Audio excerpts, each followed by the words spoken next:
আর এই শাকটা কিন্তু একটু বেশি জলে না ধুয়ে নিলে কিন্তু পুরো বালি বালি লাগবে। দিয়ে ভালো করে ভাজা ভাজা করে নেব। একটু লাল লাল হয়ে আসলে তারপরে কিন্তু শাকটা দেবো।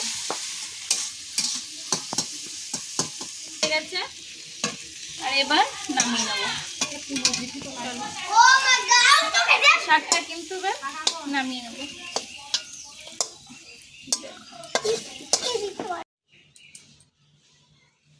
নমস্কার বন্ধুরা, আমি মনীষা রান্নাঘরে তোমাদেরকে অনেক অনেক অনেক স্বাগত। আর আজই চলে আসলাম নতুন একটা রেসিপি নিয়ে।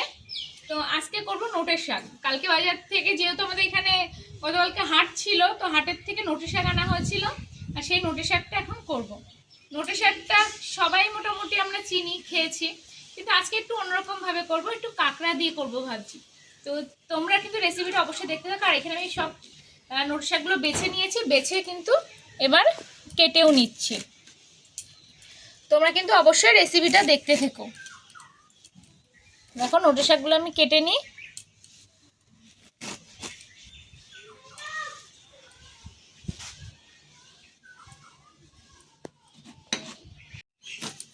নোটের শাকগুলো প্রথমে বেছে নিয়েছি, কারণ যেহেতু বাজার থেকে আনা হয়। দেখো কত নোংরা বেরিয়েছে, দেখছো কত ঘাস লতা পাতা সব কিছু। এবার খুব সুন্দরভাবে কেটে নেব। আর এত গরম পড়েছে, কালকে রাত্রেবেলা বৃষ্টি হয়েছে, তাও গরম যাচ্ছে না, প্রচুর গরম পড়েছে। আর এই সময় একটু শাক লতা পাতা খেতেই ভালো লাগে। আর এই শাকের মধ্যে কিন্তু একটা আলু দেবো। শাকের মধ্যে একটা আলু দিলে কি বলতো, শাকটা একটু মাখা মাখা হয়। এই জন্য একটা আলু কেটে দিচ্ছি, যেমন আলু কুচানো হয়, মানে আলু ভাজার জন্য আলু যেমন কাটা হয় সেরকমভাবেই কেটে দেবো। একটু মোটা হলেও অসুবিধা নেই, কারণ যখন হালকা ভাপিয়ে নেবো তখন কিন্তু এমনিই গলে যাবে।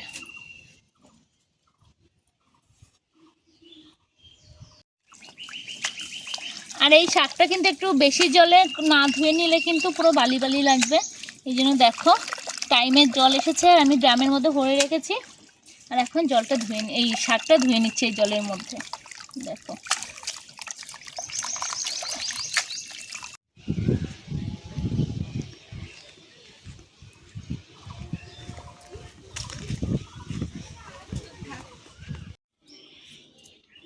শাকটা ধোয়া হয়ে গেছে। আর এবার কিন্তু আমি পেঁয়াজ আর রসুনটা কেটে নিচ্ছি। রসুনটা যেমন কুচিয়ে নিচ্ছি, পেঁয়াজটাও কিন্তু এরকমভাবেই কুচিয়ে নেব।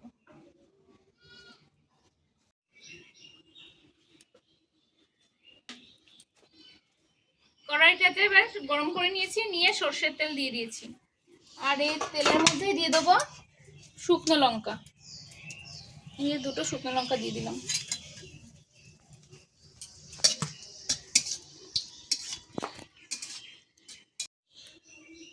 এবার কিন্তু আমি পেঁয়াজ আর রসুনটা দিয়ে দেবো।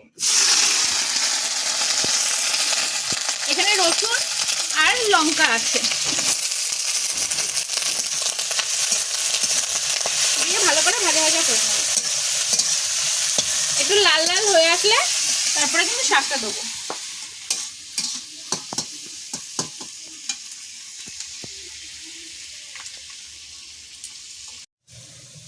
অল্প একটু লবণ দিয়ে দিলাম, তাহলে পেঁয়াজটা কিন্তু তাড়াতাড়ি নরম হয়ে যাবে। আর হলুদটা কিন্তু একবারেই দিয়ে দিলাম, আর কিন্তু হলুদ দেবো না। এবার নিয়ে একটু নেড়ে দেবো। আর লবণটা যখন শাক দেবো তখন আরেকটু লবণ দেবো।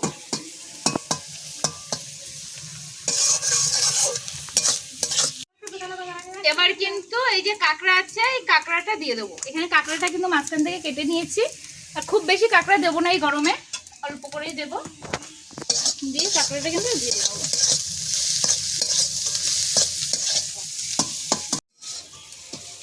দেখো পেঁয়াজটা লাল লাল করে ভাজা হয়ে গেছে, আর কাঁকড়াটাও কিন্তু ভালো ভাজা হয়ে গেছে। এবার কিন্তু এখান থেকে আমি শাকগুলো দিয়ে দেবো।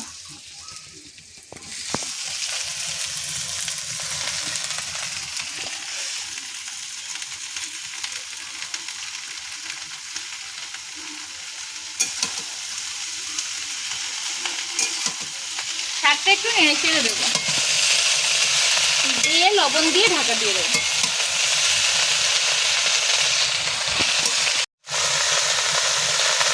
এবার একটু লবণ দিয়ে দিলাম, দিয়ে নেড়ে চেড়ে দিলাম, দিয়ে আবার ঢাকা দিয়ে দেবো। ততক্ষণ ততক্ষণ শাকটা সেদ্ধ হতে থাকবে।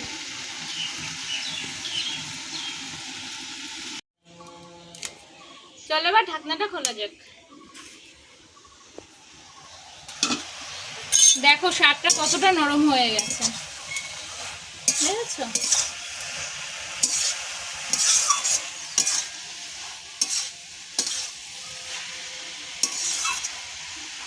আবারও কিন্তু ঢাকা দিয়ে দেবো। তোমরা চাইলে আগে কিন্তু শাকটা ভাপিয়েও নিয়ে তারপরে কিন্তু এরকম ভাবে পেঁয়াজ রসুন টসুন ভেজে তারপরে করতে পারো, আবার একবারেও করতে পারো। যদি শাকটা তোমার একবারে বসানো হয় তাহলে, যদি ভাপিয়ে নেওয়া হয় তাহলে কিন্তু সেই ভিটামিনের যে শাকে যে ভিটামিনটা সেটাই কিন্তু বেরিয়ে যায়, কারণ জলটা ফেলে দিতে হয়। সেক্ষেত্রে কিন্তু এরকমভাবে করাটাই ভালো, একবারে বসানো। চলো ঢাকনাটা খুলে দেখা যাক।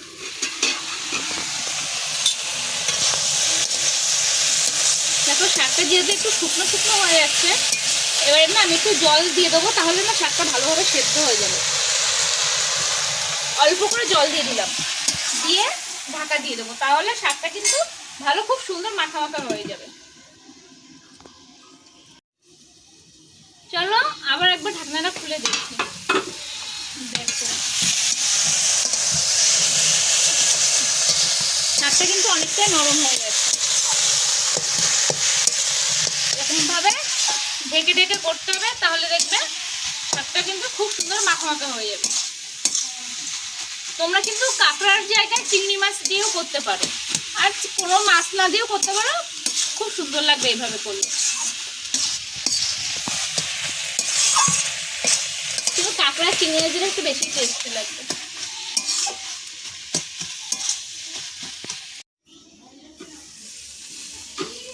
তোমরা শাকটা আবার একবার দেখে নি। দেখো পুরো কিন্তু মাখা মাখা হয়ে যায়। আর শাক যদি একটু মাখা মাখা না হয় তাহলে কিন্তু ভালো লাগে না।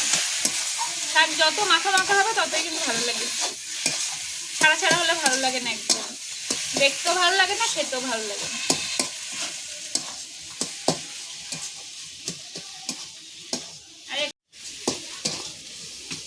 এই দেখো শাক ভাজা কিন্তু হয়ে গেছে, আর এবার নামিয়ে নেবো। শাকটা কিন্তু নামিয়ে নেবো।